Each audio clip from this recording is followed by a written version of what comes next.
కమల్ హాసన్ గారు మనకెన్నో సినిమాలో ప్రతి విషయం గురించి నేర్పించారండి. యాక్టింగ్లో పీక్స్ చూపించి యాక్టింగ్ అంటే ఎలా ఉండాలో చూపించారు. డైరెక్షన్లో పీక్స్ చూపించి డైరెక్టర్ అంటే ఎలా ఉండాలో చూపించారు. ప్రతి రంగంలో, సినిమా రంగంలో ప్రతి మైన్యూట్ విషయంలో ఎలా ఉండాలి అనేది మనకు నేర్పించారండి. అక్కడతో అయిపోలేదు, సినిమా తీసిన తర్వాత ఒక గుండె నిబ్బరంతో ఎలా ఉండాలో కూడా నేర్పించారండి విశ్వరూపంతో. విశ్వరూపానికి అన్ని అవాంతరాలు వచ్చిన తర్వాత, అంటే ఎంత సాటింగ్ అంటే అవాంతరాలు ఏదో తప్పులు చేస్తేనో, క్లాష్ ఆఫ్ ఐడియాస్ వస్తేనో అవాంతరాలు వస్తే అర్థం చేసుకోవచ్చండి. రాజ్యాంగం మనకు కల్పించిన basic rights, freedom of expression, ఆయన ఉద్దేశం ఆయన ఎక్స్ప్రెస్ చేసినందుకు ఆయనకు అవాంతరాలు వచ్చినాయి. రన్నింగ్ ఎ లెజిటిమేట్ బిజినెస్, రాజ్యాంగం మనకు కల్పించిన హక్కు అది. ఒక లెజిటిమేట్ బిజినెస్ రన్ చేస్తున్నందుకు, ఫ్రీడమ్ ఆఫ్ ఎక్స్ప్రెషన్, తన ఎక్స్ప్రెషన్ తను ఎక్స్ప్రెస్ చేసినందుకు, ఏ తప్పు లేకుండా చేసినందుకు అవాంతరాలు వచ్చినాయండి. అది చాలా యాక్చువల్గా సిగ్గుపడాల్సిన విషయం, మనం అందరం సిగ్గుపడాల్సిన విషయం. బట్ అలాంటి కష్టాలు వచ్చినప్పుడు ఆయన తమిళ పత్రికలకి ఇంటర్వ్యూ ఇచ్చారండి.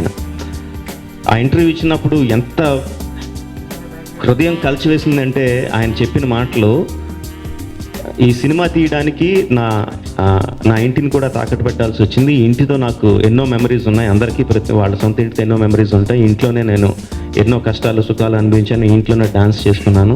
రేపొద్దున నాకు ఇల్లు ఉండకపోవచ్చు, అందుకని మీ మీడియా మిత్రులతో ఒకసారి సంతోషంగా ఒకసారి లాస్ట్ మీటింగ్, ఒక లాస్ట్ ఇంటర్వ్యూ ఇద్దామని మీ అందరినీ పిలిపించానని చెప్పి నవ్వుతూ చెప్పారండి.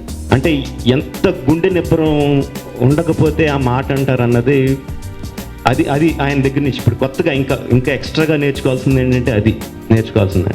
ఆయన కంట తడి పెట్టారు, ఆ ఇంటర్వ్యూలో కంట తడి పెట్టారండి. కంట తడి పెట్టింది ఏ విషయం గురించో తమిళ్లో ఆయన చెప్పారండి. నా తమిళగం నన్ను వద్దనుకుంటుంది అన్నప్పుడు ఆయన వాయిస్ చోక్ అయింది.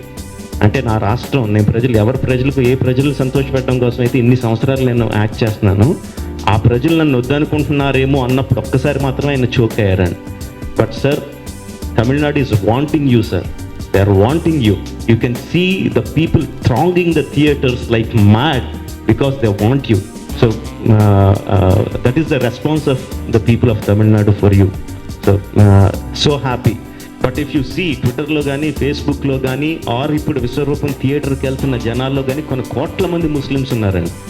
They are saying the film is good, it is, మా మనోభావాలు దెబ్బతినట్లేదు అని చెప్తున్నారు. That we should understand. That can only be done by an artist. యాక్చువల్గా అలాంటి సినిమాలు బ్యాన్ చేయడం మూలంగా కమ్యూనల్ హార్మనీ పెంచుతామండి. సినిమా ఆపడం మూలంగా కాదు. That I hope everyone will understand. Rajshri Telugu నుండి ఈ రిపోర్ట్ అందిస్తున్నది కెమెరా పర్సన్ రాధాకృష్ణతో శ్రావణ్ జాయ్. మరిన్ని వినోదాల కోసం వెంటనే సబ్స్క్రైబ్ చేసుకోండి మీ రాజశ్రీ తెలుగు.